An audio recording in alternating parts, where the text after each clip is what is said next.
Olá, boa noite a todos. Estamos aqui mais uma noite, depois de bastante tempo, retomando nossos estudos no Palavra Viva. E, primeiramente, gostaria de agradecer a Deus por essa oportunidade. E temos aqui a presença dos irmãos Messias Soares. Boa noite, Messias. Boa noite, a paz do Senhor, Jéssica. A paz do Senhor Jesus. O irmão Jordi. Boa noite, a paz.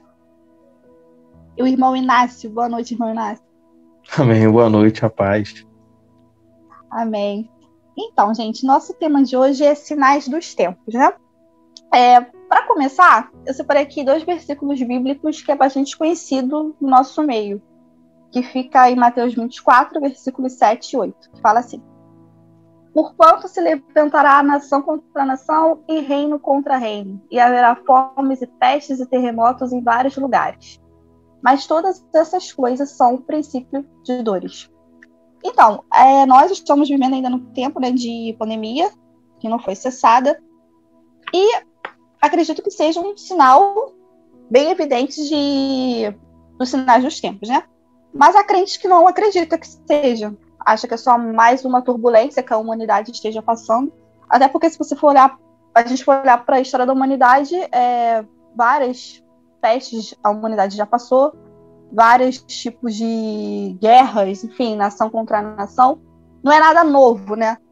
Mas eu acredito que a questão do Covid agora, com essa pandemia, se tornou mais evidente, né? Como eu falei. O que vocês acham, gente? Esse é um sinal assim? Ou vocês acham que não? É só mais uma coisa normal que está acontecendo na humanidade, que daqui a pouco vai ter a cura, enfim. O que vocês acham, irmãos? Pode começar o irmão Messias, se quiser. Oi, irmã Jéssica, a paz do Senhor.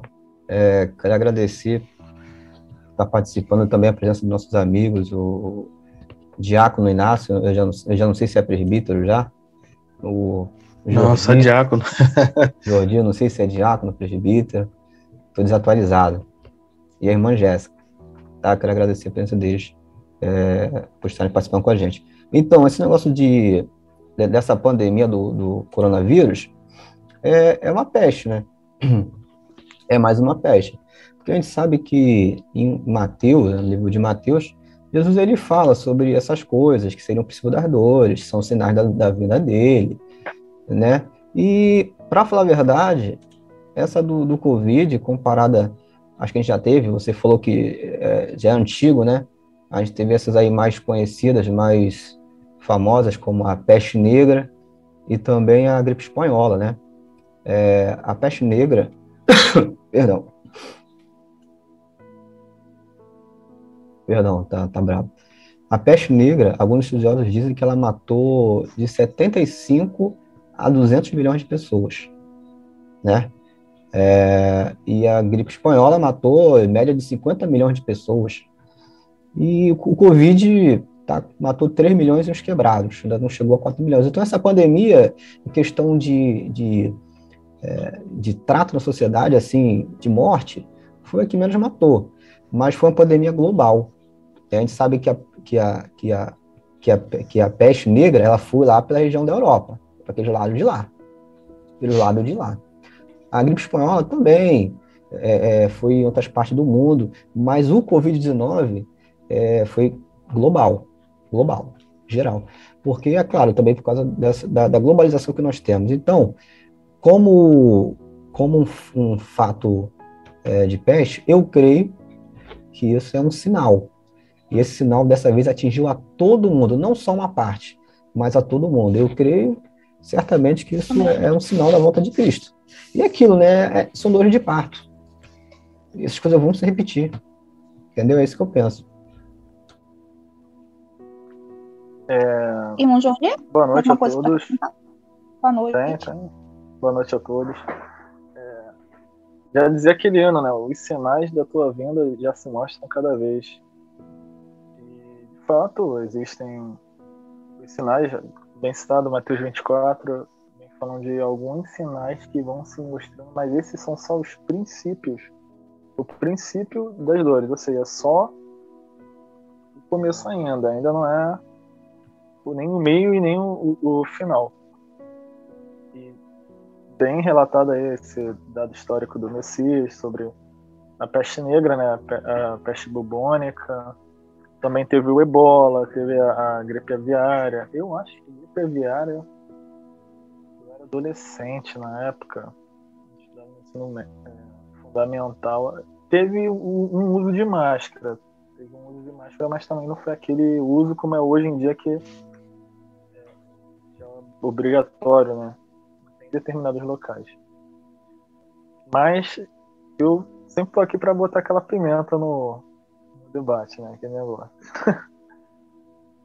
Tem também uma problemática nossa de todos os grandes fatos assim da humanidade, todos os grandes movimentos, a gente procurar um versículo bíblico para aquilo.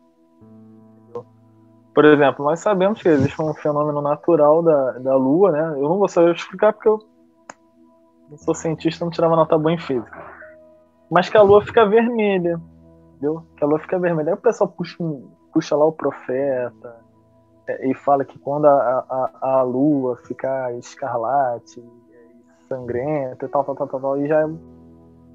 Entendeu? E às vezes são fenômenos somente normais, como esse da Lua. Obviamente que o corona não é um evento, não é um fenômeno normal, de escala global, não matou tanto quanto os demais aí pelos dados históricos, mas ele não se deteve em uma parte específica do mundo, mas em todo o mundo.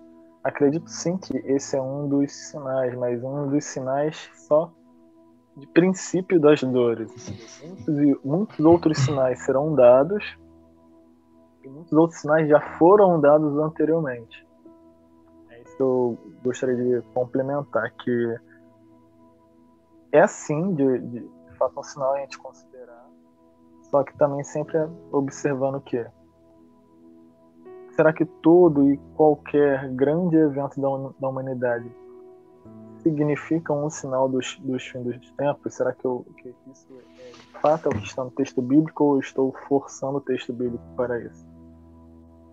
Essa é a minha pergunta, conclusão. Não, eu acredito que essa questão atual que estamos passando, que guerra sempre existiu, né, na humanidade, como foi citado antes, pestes, enfim, mas eu acho que isso que nós estamos vivenciando, eu acredito que nós sejamos a última geração mesmo, antes de acontecer o arrebatamento. Não estou aqui para levantar se a igreja vai passar pela tribulação ou não, que isso seria tema para uma próxima live, né? É só mesmo questão, assim, de observar os sinais que estão acontecendo, né, na nossa volta. Mas eu acredito que estejamos passando por um grande ensaio do que está por vir, sabe?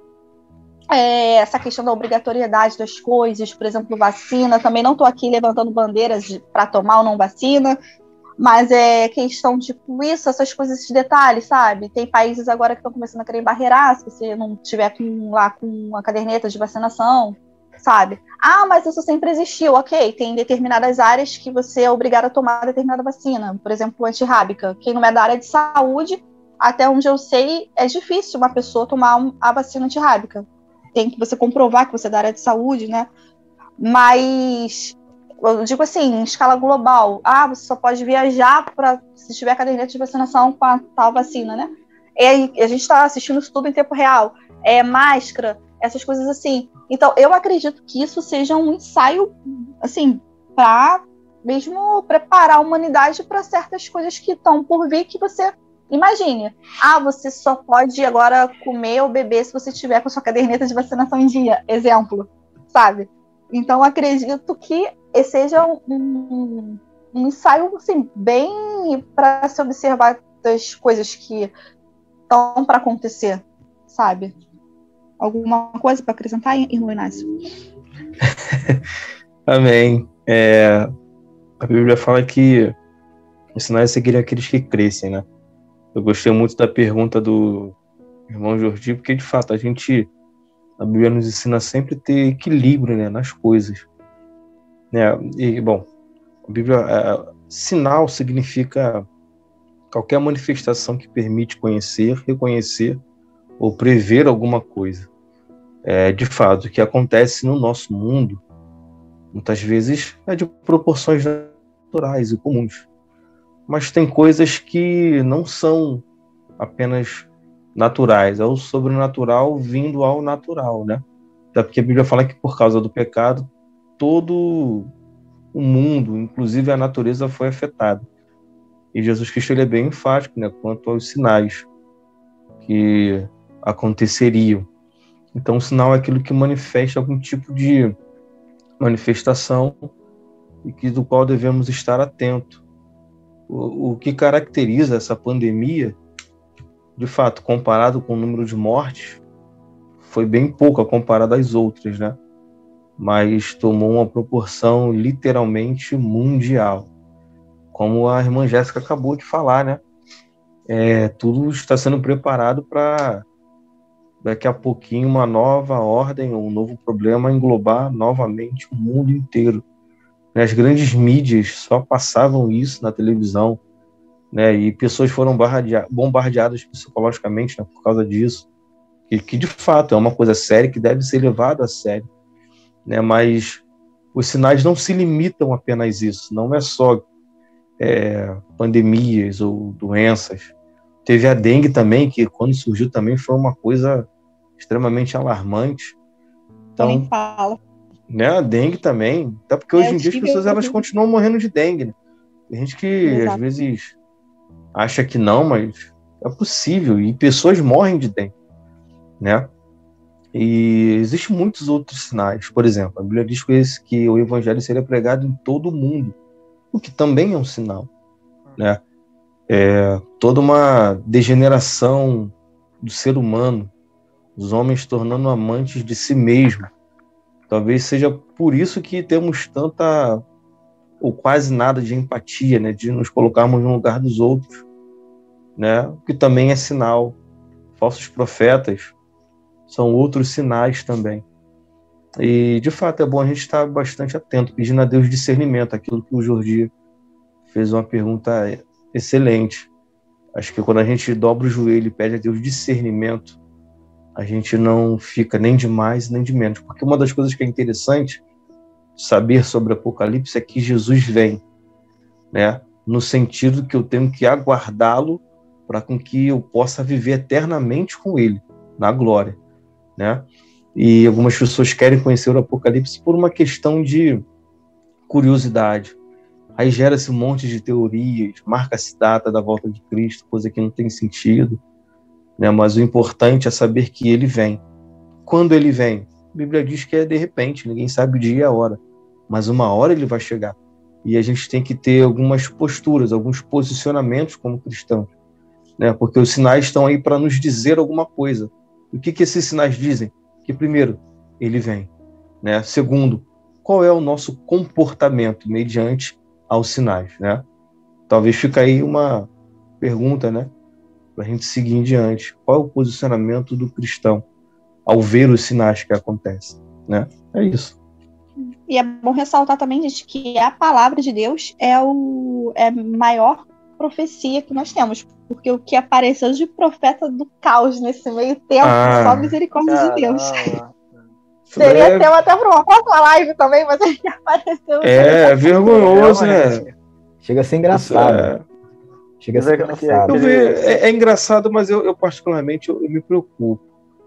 Porque pega-se o que é santo, o que é sagrado, e torna-se de uma maneira meio que banal, né? Eu sei que, de fato, Deus usa pessoas, Deus usa quem ele quer, ele é soberano, ele faz o que ele quiser, do jeito que ele quer.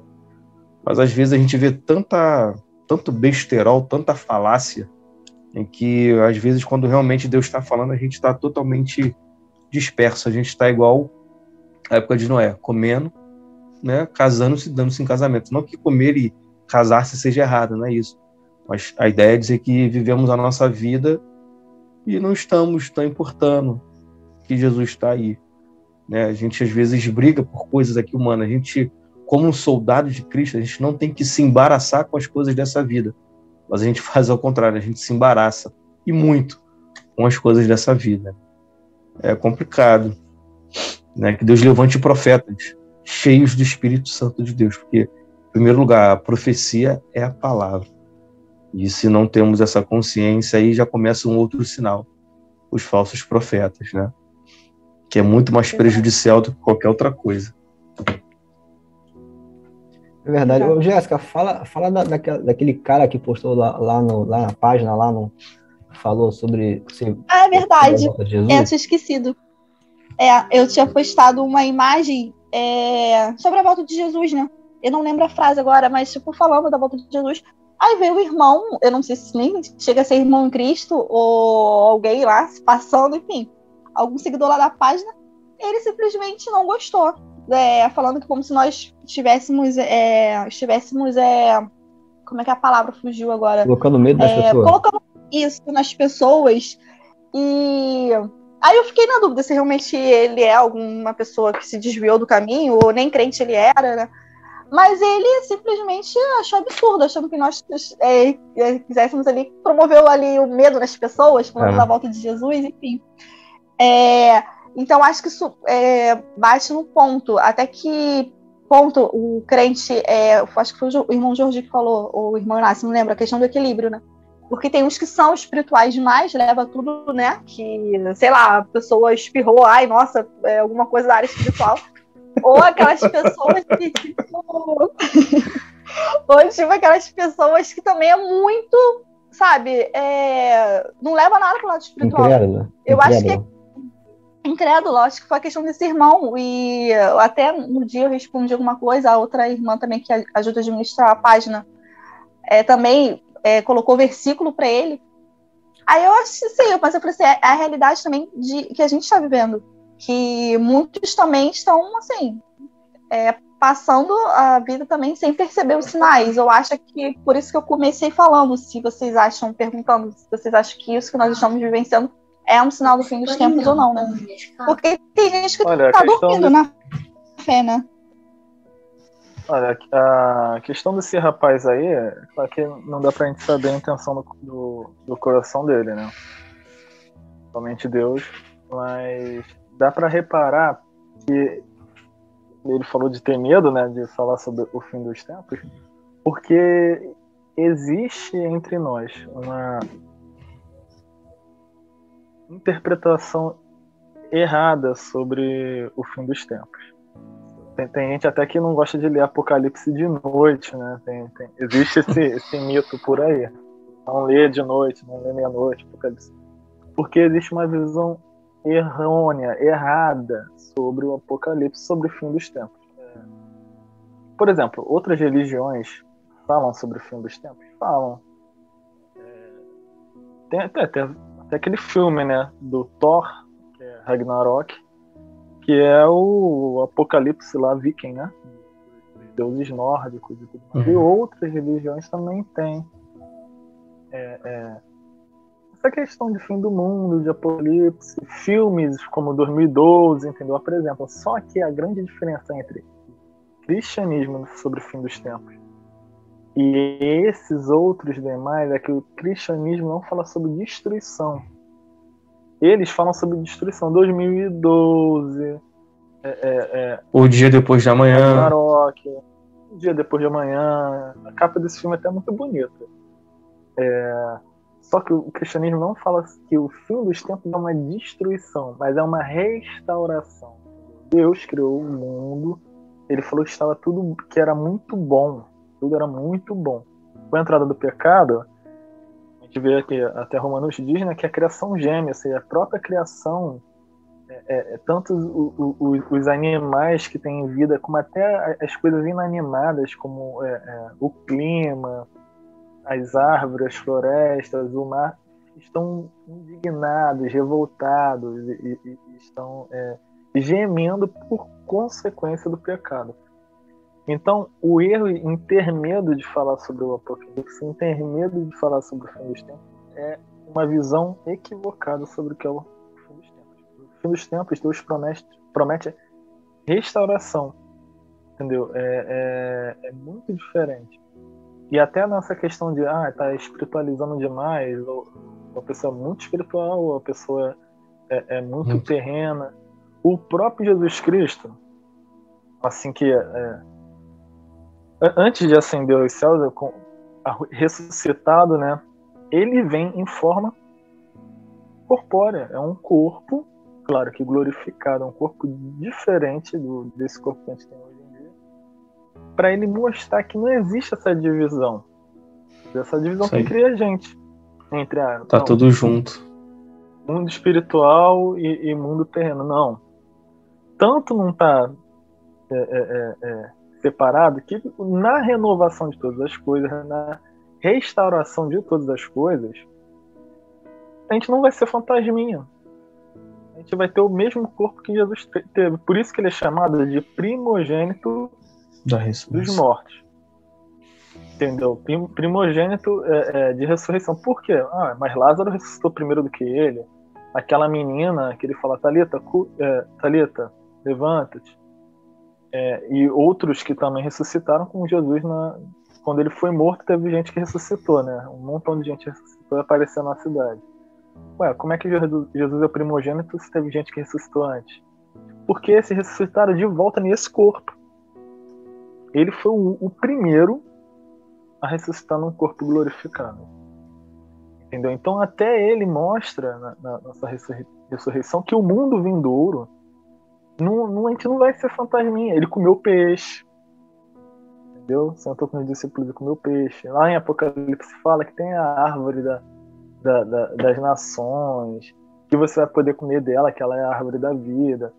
O próprio Apocalipse também demonstra um banquete quando Jesus Cristo finalmente encerrar essa época para a vinha nova. Entendeu? Então nós teremos um corpo. Não vai ser espíritozinho flutuando por aí não, entendeu? Então a questão desse rapaz e de muitos outros comigo falar sobre o fim dos tempos é não entender que o fim dos tempos se trata sobre restauração e não sobre destruição por conta desses filmes, né? Que ainda dá a entender que o ser humano tem uma possibilidade de sobreviver. Vai ser bem assim. E também de entender que esse mundo não está dividido entre espiritual e material. As duas coisas estão juntas. Elas sempre estão juntas. Elas não... O único momento em que espírito e corpo se separam é só na morte. Só na morte. E a gente não está lidando com a morte por enquanto a gente está vivo. Beleza, então. Deixa eu só passar aqui uma tese. Você ia falar, né, Jéssica? Não, pode falar. Então vamos lá, pessoal. Eu queria passar para vocês aqui como é que vocês veem os sinais do final do tempo mediante essa ótica. Eu quero que a gente fale sobre quais seriam esses sinais do final do tempo numa ótica social. O exemplo seria comportamento do homem, né? O exemplo é tempos trabalhosos, com homens amantes de si mesmo, etc. Também falar de uma forma natural, que seria essas coisas, os terremotos, né? As pestes, e falar de um modo religioso, né? Seria isso, seria os falsos profetas, a apostasia, né? O amor que esfria, né? Então, eu gostaria de falar dessas três óticas: social, natural e religiosa. Tá? Eu queria começar mesmo pelo social. Né? Perdão. Começar pelo social, eu vou ler aqui o versículo para a gente poder debater. 2 Timóteo 3, capítulo 3, versículo 1 ao 5, diz assim: Sai, porém, isto, que nos últimos dias sobrevirão tempos trabalhosos, porque haverá homens amantes de si mesmos, avarentos, presunçosos, soberbos, blasfemos, desobedientes a pais e mães, ingratos, profanos, sem afeto natural, irreconciliáveis, caluniadores, incontinentes, cruéis, sem amor para com os bons, traidores, obstinados, orgulhosos, mais amigos dos deleites do que amigos de Deus, tendo aparência de piedade, mas negando a eficácia dela. Destes afasta-te. Então, pessoal, basicamente isso aí é o que a gente já está vivendo, né? O que a gente tem aí? A gente tem... E mais a gente vê homens amantes de si mesmos, né? Pessoas que acumulam muito aqui e não se preocupam com os outros, né? Pessoas que são caluniadoras, né? Pessoas cruéis, para com os bons, traidores. Então, para Jesus voltar, pessoal, eu acho que não falta muita coisa, não. Eu acho que o que falta para Jesus voltar é esse evangelho ser pregado em todo mundo, né? Lembrando que também a gente já está no mundo E globalizado. também, não, também a questão do irmão lá que se manifestou lá na página, de forma assim negativa, porventura ele realmente conhece a Cristo, se desviou, ou, enfim, está na caminhada, mas também depende do tipo de alimento que ele tem ouvido, se porventura ele é um irmão em Cristo, vamos dizer assim, porque tem igrejas também que não pregam sobre essa questão da volta de Jesus, sobre os sinais do fim dos tempos. Então, tem crentes que às vezes realmente está com a vida tão terrena aqui, que não se toca assim nos sinais, acha que a gente está alarmando quando a gente fala, né? Depende do tipo de alimento. Porque, Também vai a né, questão das ideologias das igrejas atualmente, né? Não sei se estou bobagem. Você destacou aí o texto de 2 Timóteo, né? Aí a gente vê que é o fracasso da humanidade, cara. É bem descrito o fracasso da humanidade, porque chegando naquela época lá de modernidade, né? Pós-modernidade, a humanidade pensou que iria superar todos os seus desafios, toda a pobreza mundial, o avanço, a evolução e blá blá blá blá blá, né? A gente sabe que nenhum avanço científico, nenhuma ideologia política pode resolver o problema do mundo, porque o problema do mundo é pecado. O pecado só se resolve com o sangue de Cristo. Tanto é assim que houve uma depressão mundial, houve uma decepção mundial, porque a humanidade alcançou muitos avanços, o homem foi para a Lua, até no anterior disso, né? O homem Evolução industrial, né? Evolução industrial e tudo mais. Aí que vem?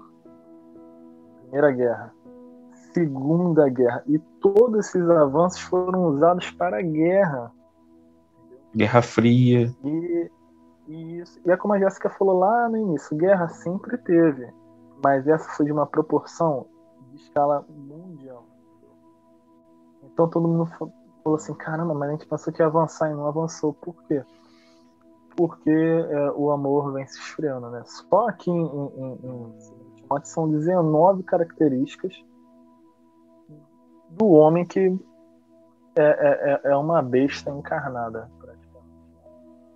amante de si mesmo, que ama dinheiro, que desonra pai e mãe, não obedece à autoridade. E lá vai fumaça aqui de gente ver que esse é o fracasso da humanidade. E esse é um dos sinais dos fins dos tempos também. Ou seja, a gente falou aqui anteriormente de catástrofes, né, de sinais da natureza, como doenças e acidentes, mas também aqui tem no coração, né? O pessoal, homens lidando com homens, né? E esse problema é antigo, esse problema no Éden, né? Pecou, uma das primeiras relações que já se perdeu foi o homem com o homem. O Adão culpando a mulher culpando a serpente.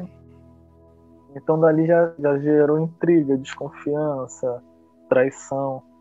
E realmente o que falta para o fim ser consumado é o avanço da pregação do evangelho para mostrar para os outros, né, que a única forma do homem se reconciliar com os outros homens, com Deus e até mesmo com o mundo, né, com a natureza, é o evangelho. Só o evangelho pode fazer essa tríplice relacionamento. Eu digo até o quarto, né, que é o homem consigo mesmo também, tipo, somente com você mesmo. Pessoal, vou aproveitar e vou ler aqui um pouco sobre a questão religiosa, né? Vou ler um versículo aqui que diz assim, 2 Coríntios, capítulo 11, 13 ao 15.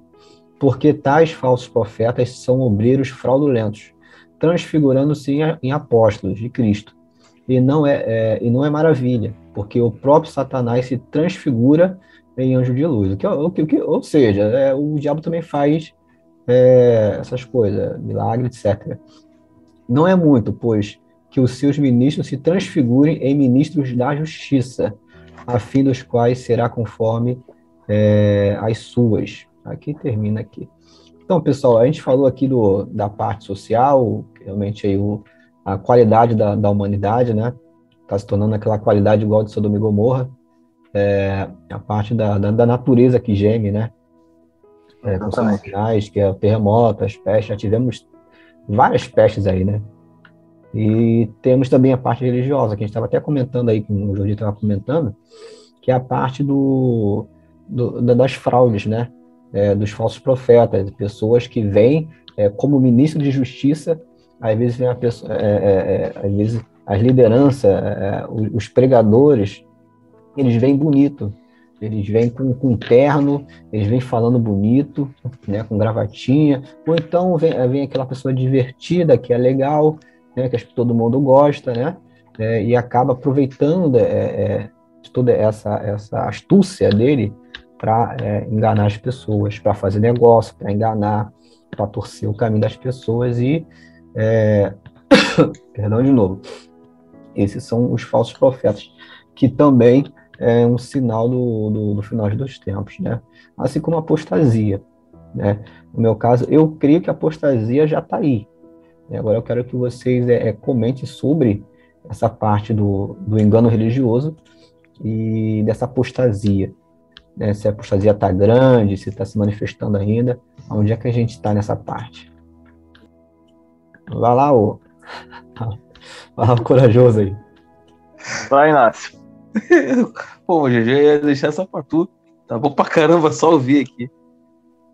A Bíblia fala aqui em 2 Timóteo 3:5, né? Tendo aparência de piedade, mas negando a eficácia dela. Destes, afasta-te. Existem muitos motivos pelos quais as pessoas elas vão para a igreja, né?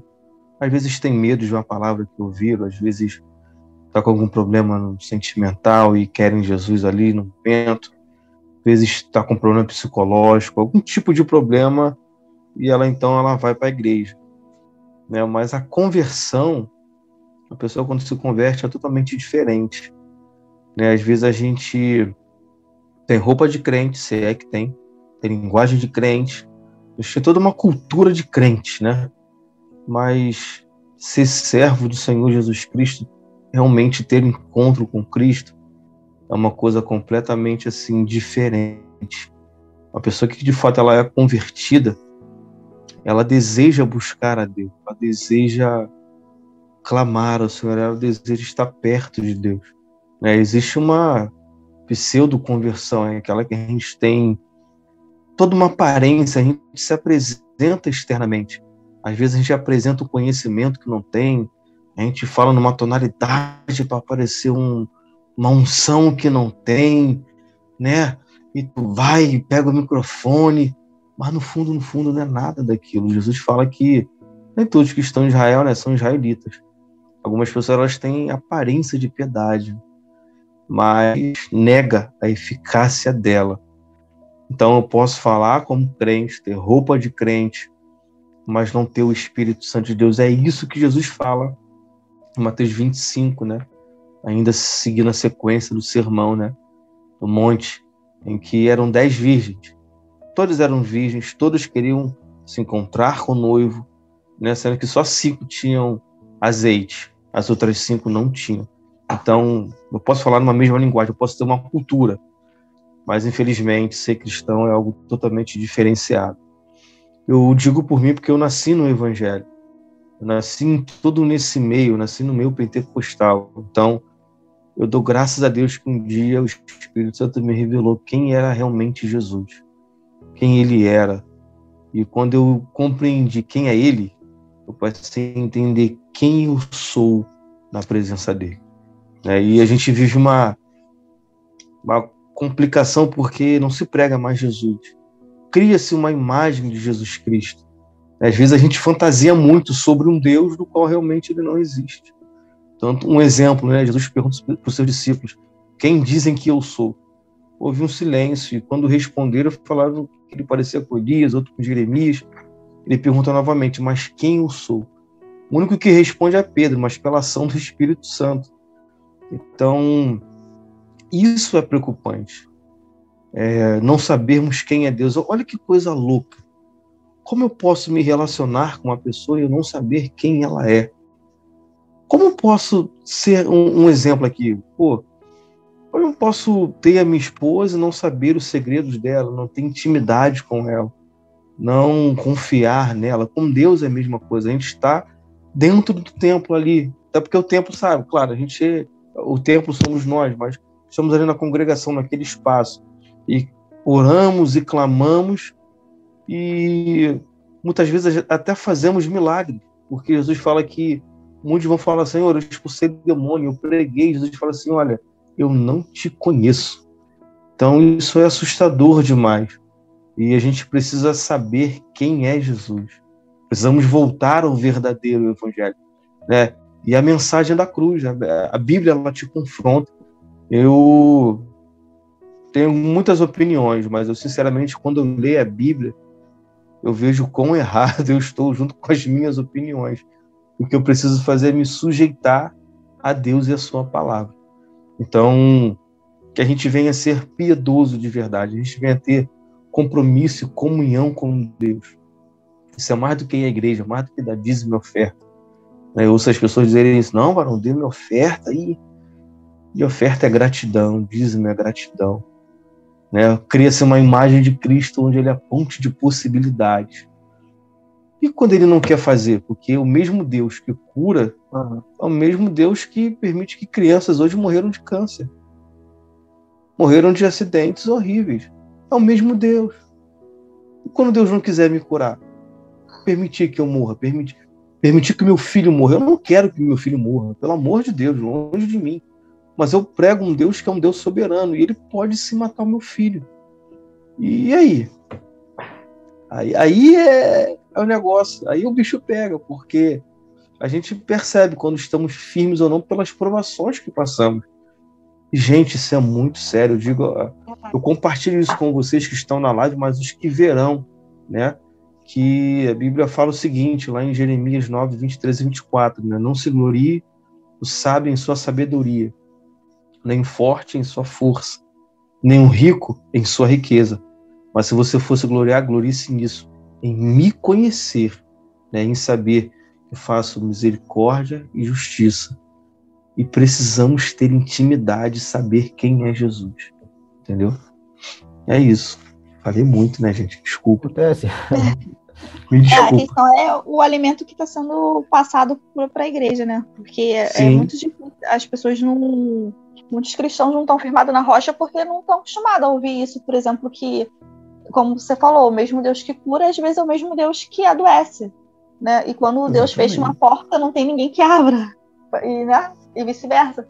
Mas muita gente não está preparado para ouvir esse tipo de evangelho. A pessoa quer ouvir, como por exemplo a volta de Jesus. Muitos crentes estão dormindo porque está com a vida totalmente terrena. Não quer que Jesus volte até casar, fazer tudo. O pior de tudo, Jéssica, é inverter. Assim, o que acontece? O povo brasileiro hoje, eu só vou falar do Brasil, não é muito de leitura. Não é muito de leitura. E a classe evangélica também não é muito de leitura. Claro, tem aqueles que lê Bíblia, que já leram a Bíblia toda, está lendo de novo, mas a maioria não lê. Eu falo isso, tem como exemplo, teve um dia que eu fui dar uma aula de escola bíblica dominical para jovens. Aí eu perguntei assim, quem já leu, foi até naquela época daquele livro Crepúsculo, tá fazendo sucesso? Quem já leu algum livro aqui? Aí a menina, poxa, eu já li o Crepúsculo inteiro, toda a série, tantos livros, Harry Potter, eu já li Harry Potter, eu já li isso, estou esperando sair o próximo, sei lá o quê, eu já li isso, já li aquilo, quem já leu a Bíblia? Ninguém. Hoje em dia, antigamente, nos anos 70, 80, 90, quem fala isso são meus pais, que frequentavam a igreja. O povo era mais de leitura. Hoje em dia o pessoal quer ficar na internet, dá um Google aí. Né? Eu posso compartilhar uma coisa que aconteceu comigo aqui? Pode. Se eu tiver tempo. Pode. Como eu disse, eu nasci no Evangelho. E desde criança, desde novo, me ensinaram a levar as coisas de Deus assim a sério. E quando eu era adolescente, eu era convidado para pregar nas congregações e eu ia. Mas chegou uma época em que eu me cansei de pregar, porque as mensagens que eu via, né, as pessoas que eu me espelhava e tal, sempre pregavam que Deus ia fazer. Então era aquela mesmice, não, porque Deus vai fazer, porque a promessa vai se cumprir. E, gente, do nada, me deu um cansaço, me deu uma indisposição de pregar. Eu falei, Senhor, eu não quero pregar isso porque eu estou sentindo que está faltando alguma coisa. E aos poucos o Espírito Santo foi me abrindo os olhos. Até que Deus ele me fez começar a se questionar. Por que eu prego?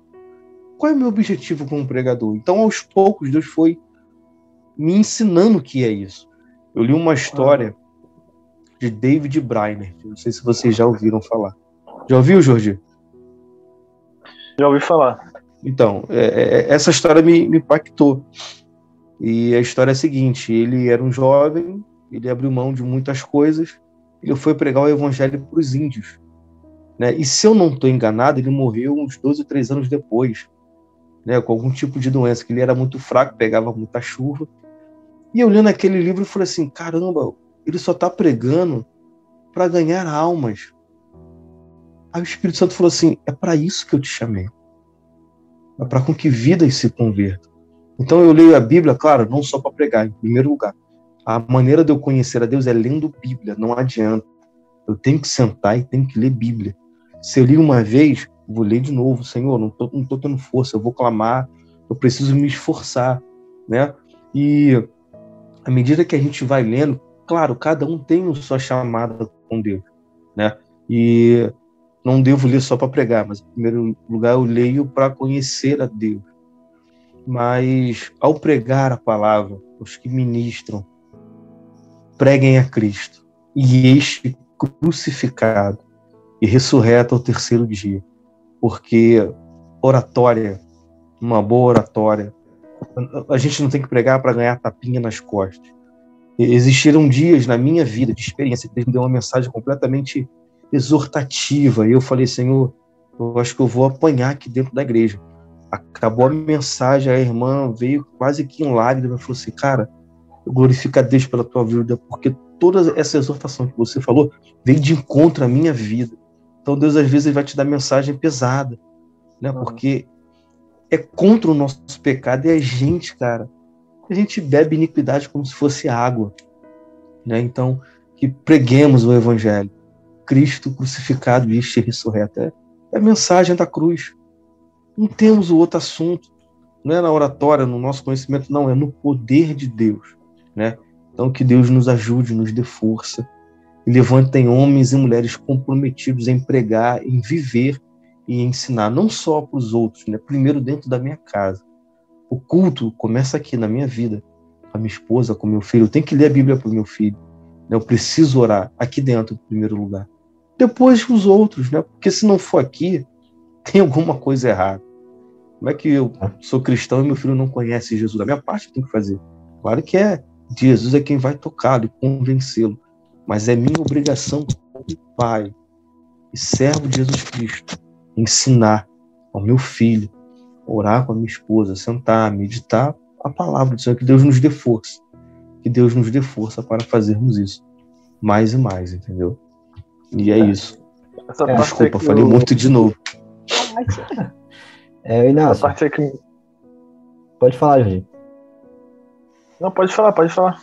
Não, aquilo que eu estava falando, como os jovens, assim, eu não estou falando de, não são todos, mas boa parte dos jovens, dos velhos também, como não tem muito costume de estudar a Bíblia, não é ler Salmo, vou abrir Salmo, vou ler. Não, estudar a Bíblia, infelizmente, a responsabilidade acaba indo para a liderança.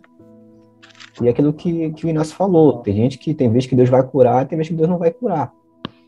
Mas nesse momento, o que eu ia falar lá atrás, é o problema de inverter isso, inverter a doutrina. Exemplo, o modo de Deus agir.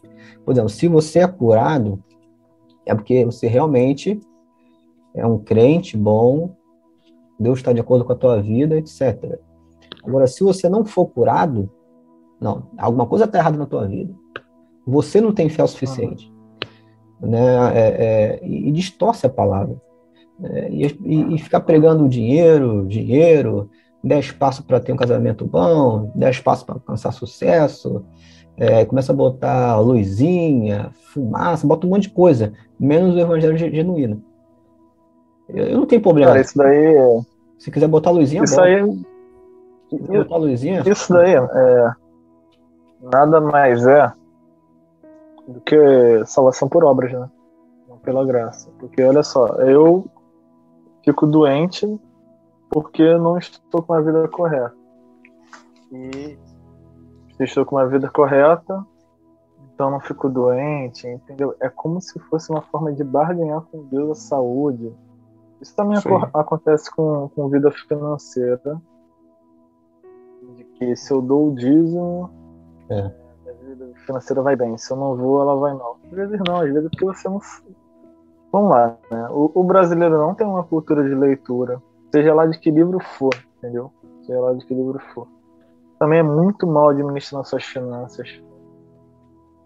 Entendeu?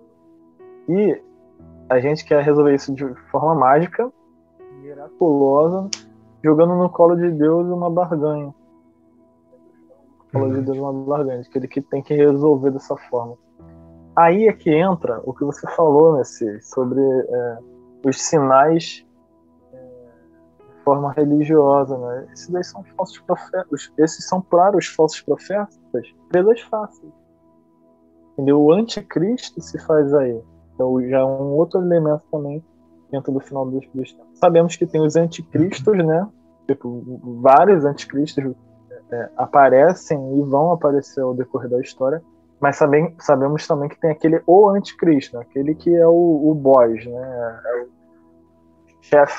É o chefão da fase lá, né? 01. Isso. Vai ter esse aí. Mas enquanto esse aí não se manifesta, não vem, temos outros. E o próprio texto que tu leu, Messias, já fala sobre isso, né? E arrumando mestres para si mesmo, né? Vai escutando aquilo que agrada ao ouvido, que dá comichão. Então, pregações que falam sobre obras, tipo, faça que Deus fará por você. Não, você pode fazer e Deus não vai fazer. Ele derrama chuva sobre os justos e injustos. Se você dá dízimo, ele pode te deixar pobre, pode te deixar rico e pode te deixar mais ou menos. Quem sabe é ele não tem obrigação de lhe dar a coisa favorável, não. Até porque vai ter uns que ele vai deixar pobre mesmo para você aprender a orar. Se tiver dinheiro, não se sente autoconfiante, não vai recorrer a Deus. Já outros ele vai dar riqueza para que seja benevolente com os demais. Cada um é cada um, entendeu? Mas é por um estudo raso das escrituras que as pessoas vão sendo enganadas. A gente já não tem cultura de ler, né? Não lê Bíblia, não lê outros livros de homens que vieram antes de nós, que nos auxiliam a entender a Bíblia. Porque às vezes tem pastores do passado, missionários do passado, ou até cristãos que não ocupavam cargos assim, e pegaram um livro da Bíblia, entendi esse livro, vou fazer um comentário aqui sobre ele e tal. Seria bom a gente recorrer a esses caras e ler e se instruir. Mas não, né? Quem tem filho pequeno sabe, né, que o filho 5 anos, 7 anos está fazendo inglês, francês, judô, natação, e tudo isso é muito bom, muito bom. Para se preparar para o mundo, né, para a carreira lá na frente. E nas escolas, nas EBDs aí, infantis, nas vulgo salinhas, né, pintar barquinho de Noé. Não vai dar dentro, não vai competir. Pô, no mundo, inglês, francês, né? Salinha, pintar barquinho de Arca de Noé. É um conteúdo muito raso para um muito denso que o mundo está dando. É por isso que quando chega nas faculdades, deixa eu ser claro, a faculdade não é ruim não, tá? É muito bom. mas é levado por qualquer vento de doutrina, porque não teve base. Então, o problema dos falsos profetas, dos anticristos, do anticristo, ou seja, dos sinais religiosos estar enganando a muitos, é falta de dar o alimento sólido e se alimentar dele. Isso que Paulo às vezes fala, né? Poxa, eu queria estar mais avançado com vocês aqui, mas tem que dar leitinho espiritual, porque vocês não conseguem suportar mais. E é isso, né? No final dos tempos, a gente vê hoje, se a gente for conversar com algumas pessoas sobre questões básicas da palavra de Deus, muita gente não sabe. Por causa disso, desse leitinho. Tem gente que fica nesse leitinho anos. Pessoas ficam pregando leitinho anos. E o que interessa, o que é profundo, da profundidade, é muito difícil. Parece que virou clube. Eu não estou aqui para falar mal de igreja, estou falando de Bíblia. Uhum. Que a Bíblia fala que é ter e tem. Ninguém aqui é hipócrita. Né? Tem igreja que é igual clube. Vou pegar prosperidade, vou pregar o que o povo quer ouvir e acabou. Para que eu vou pregar a santidade se o povo chegar cansado do trabalho? Por que eu vou pregar Apocalipse para as pessoas? Olha, mas eu sinceramente... Pode falar, já.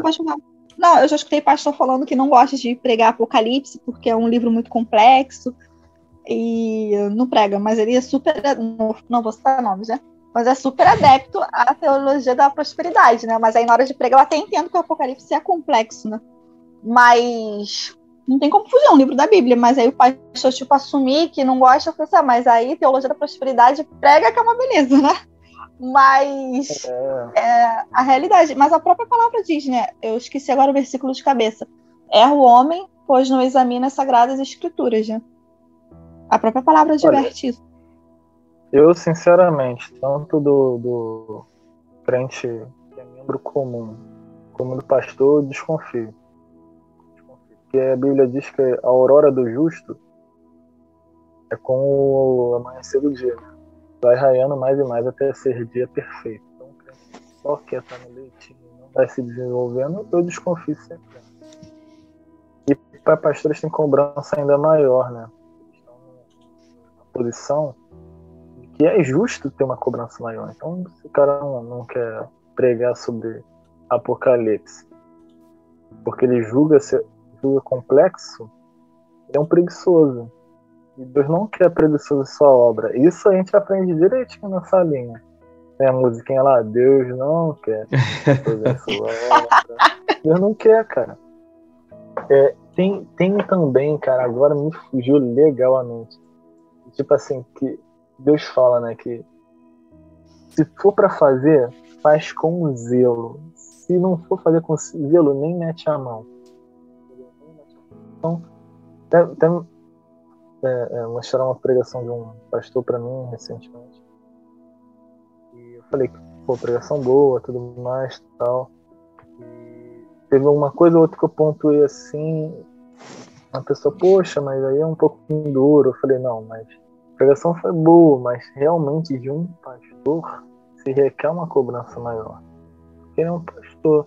Se deduz que o cara se preparou, entendeu? Deduz que ele é de fato chamado para aquilo, entendeu? Então o buraco já é mais embaixo, meu amigo. Então, na verdade, preguiça, que é fácil você montar uma pregação que fale sobre autoestima. Ó, eu lembro que eu tenho também a mesma situação que a nossa, né? Cresci em igreja, mas só vim me converter aos 21 anos, de fato, de verdade. E quando eu ainda não era convertido, cara, eu fiz uma pregação tão ruim. Nossa, como eu tenho vergonha disso. Eu peguei o texto de Davi e Golias, se não me engano é 1 Samuel 17, e falei como vencer quando você não é o favorito. Eu lembro até hoje, cara. Autoestima. E quando eu olhei para a igreja, né, porque o que o meu ego estava esperando era glória, aleluia, que eu era bom na pregação. E quando eu olhei que a igreja não correspondia, eu falei, ué, que errado. Primeiro o meu ego que não gostou, mas ultrapassando depois ele, pelo Espírito Santo de Deus, eu percebi que aquela mensagem não surtiu. Eu comecei a desconfiar de que eu precisava de alguma coisa, que não era aquilo o evangelho. Até que depois de um tempo o evangelho chegou a mim. Então, pregar autoestima, pregar coach, né? Que agora a moda é coach, né? Pregar coisa de coach, pregar psicologia, pregar dinheiro e prosperidade, o povo quer ouvir.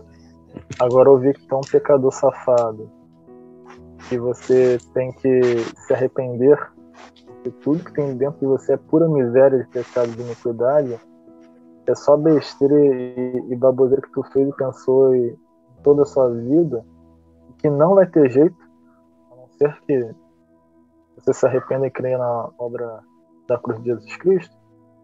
De fato, poucos querem pregar. Certo. Gente, estamos encaminhando para o final da nossa live, pela misericórdia de Deus. Mas, assim, o que vocês acham, como nós cristãos, assim, devemos encarar esses, vamos dizer, os últimos dias da humanidade, né? Eu acredito, como eu falei lá no início, que nós sejamos a última geração mesmo, antes do arrebatamento, né? Mas como vocês acham que nós devemos encarar? Orando, jejuando, lendo a palavra? Até também uma forma também de tentar estimular, né, quem está fraco na fé. Como vocês acham que devemos agir? Então, quem tá fraco na fé, de verdade, o melhor livro para se fortalecer na fé é Apocalipse. É o melhor livro. Sim. Eu tenho um blogzinho pessoal chamado O Perdoado, né? E ali eu fico tentando fazer um link entre a cultura atual e a palavra de Deus. E tem um livro, e tem um textozinho chamado Escatologia Lockeana. Escatologia, né, só para deixar claro, significa o estudo do fim dos tempos, né? Ou seja, Apocalipse. E Lockeana por causa de Loki, do Loki mesmo lá da Marvel, né? Porque quando o Thanos pega lá no gogó dele, né? Ele, antes de morrer, fala pro irmão dele, Thor, né? Assim, o sol raiará outra vez entre nós, irmão. E aí eu faço um link disso, de que o Loki, ele faz, por assim dizer, né, uma profecia. Ele está apontando a realidade final, ele está apontando lá na frente, de que o sol raiará de novo. E aí eu puxo um texto, né, falando que Jesus Cristo é o sol da justiça, entendeu? É a perca de um irmão. Ele está passando por um luto, o Thor, né, no caso, ele acabou de perder toda a nação dele ali, e o que dá fortalecimento para um cristão é saber que o último capítulo da história da humanidade já está escrito por Jesus Cristo. Entendeu? Já está escrito. Então, como animar o crente? Lembrando ele que Cristo voltará. É assim. Entendeu? Isso que dá ânimo pro crente. De saber que já acabou.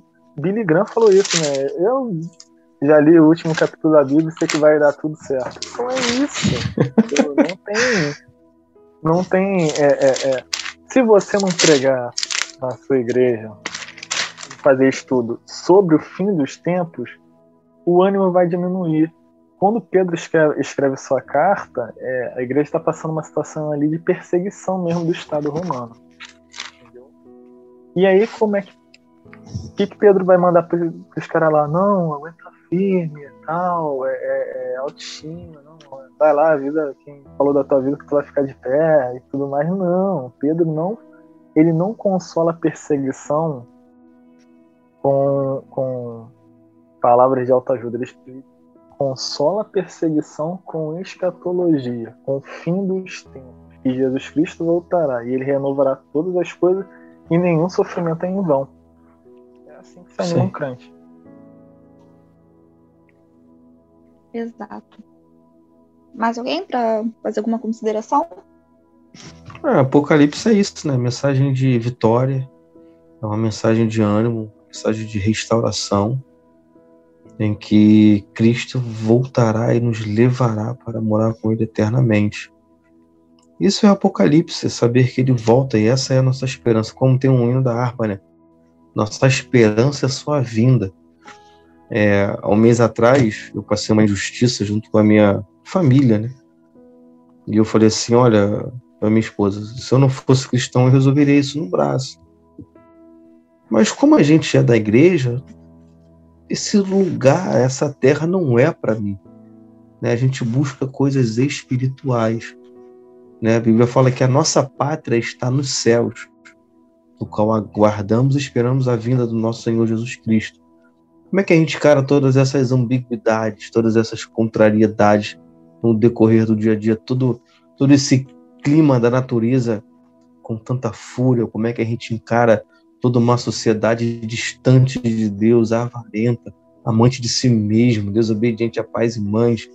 A Bíblia fala lá em Apocalipse 2, capítulo 2, versículo 10, finalzinho: ser fiel até a morte e dar-te a coroa da vida.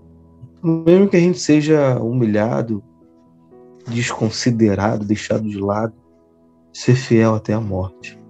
Porque a nossa esperança é que ele vem e vem nos buscar, entendeu? Então eu gostaria de dizer isso, a gente encara perseverando, né? Como Jesus falou, aquele que perseverar até o fim será salvo. Então perseverar e ser fiel, né? E que Deus nos ajude, porque em breve ele voltará, né? E é isso. Amém, Que glória a Deus nos Deus. abençoe. Amém, irmão Messias, alguma consideração ou não? Eu vou só ler um versículo aqui que está em Lucas, capítulo 21, versículo 28, para você poder dar um encerramento. Diz assim, ora, espera só um minutinho.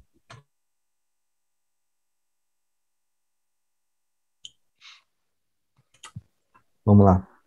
Ora, quando essas coisas começarem a acontecer, olhai para cima e levantai as vossas cabeças, porque a vossa redenção está próxima.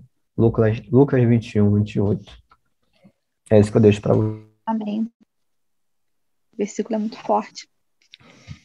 Certo. Gente, o que eu também tenho para expor isso, perseverar até o fim, né? E não se deixar levar por vento de doutrinas, que os dias são maus, nós sabemos, né? Os falsos profetas estão aí. E se firmar cada vez mais na palavra de Deus. Sem a palavra de Deus, que é a nossa alicerce, não tem como continuar na caminhada, né, gente?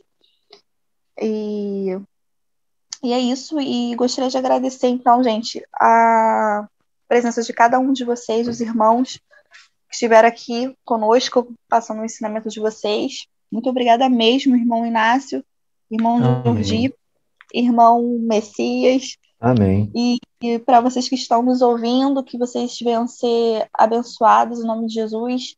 Não deixem de compartilhar esse vídeo, caso vocês tenham curtido. E Deus abençoe a vida de cada um de vocês. Amém? Amém. Boa noite, gente. Então, até a próxima live, próximo tema, em nome de Jesus.